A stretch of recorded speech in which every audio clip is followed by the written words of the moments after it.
Well now, Madam Prosecutor has managed to muddy the waters, hasn't she? I'd like to remind the jury that just because my client shot and killed Santa Claus, well, that doesn't make him guilty of murder. That's right. First of all, it is yet to be established that Santa Claus was even human. If he wasn't human, there could be no murder. The victim was shot dead. Physical demise is not exclusive to human beings. But passing over that for now, let's examine the character of this Santa Claus, a.k.a. Kris Kringle, a.k.a. St. Nicholas, a.k.a., well, who knows how many other aliases he operated under. Mr. O'Banion, did you invite Santa Claus to your home on the night of December 24th? I certainly did not. Would you say then he was an intruder? Definitely. Had he ever broken into your house before? Repeatedly, ever since my children were born. And what is the age of your oldest child?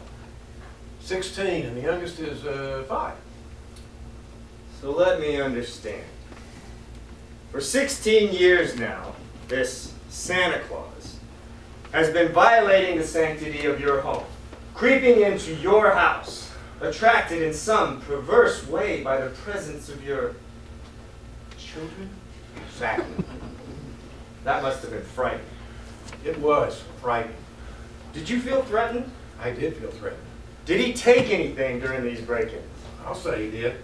Cookies, milk, pieces of fruit. Was he destructive? You gotta get on top of my house and look at the shingle damage done by a sleigh, not to mention the reindeer shit. Defecation.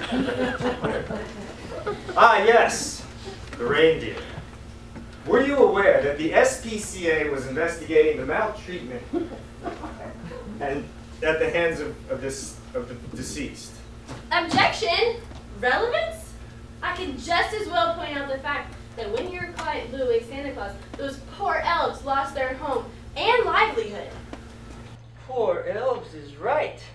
Toiling away in that sweatshop run by Commandant Claus, who should have been charged with elf abuse. They were cast out in the snow when Santa died. Totally false. They relocated to China and then went to work for Reebok. Excuse me, What do you want?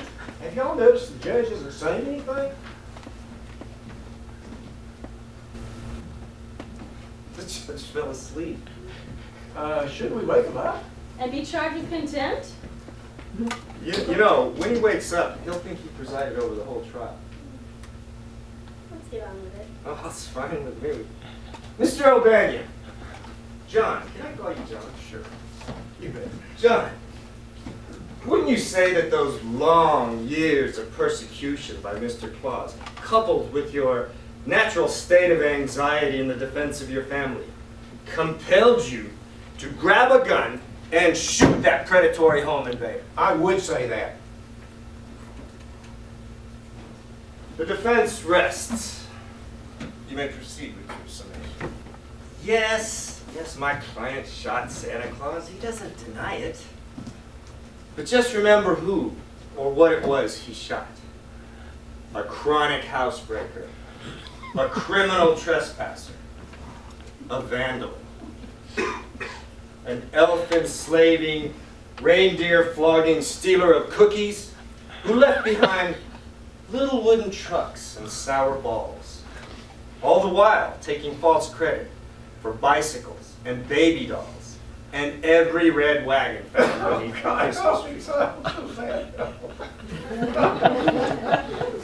How many times, I ask you, how many times did you write to Santa for something your heart was set on and didn't get it? Oh, God. Oh. And how did it make you feel when you didn't get what you wrote him for? Do you remember how devastated you were? How betrayed? Well, no more will that charlatan hold out false promises to unsuspecting children the world over. When Mr. O'Banion pulled that trigger, he set the children free. I implore you, set Mr. O'Banion free as well. Thank you.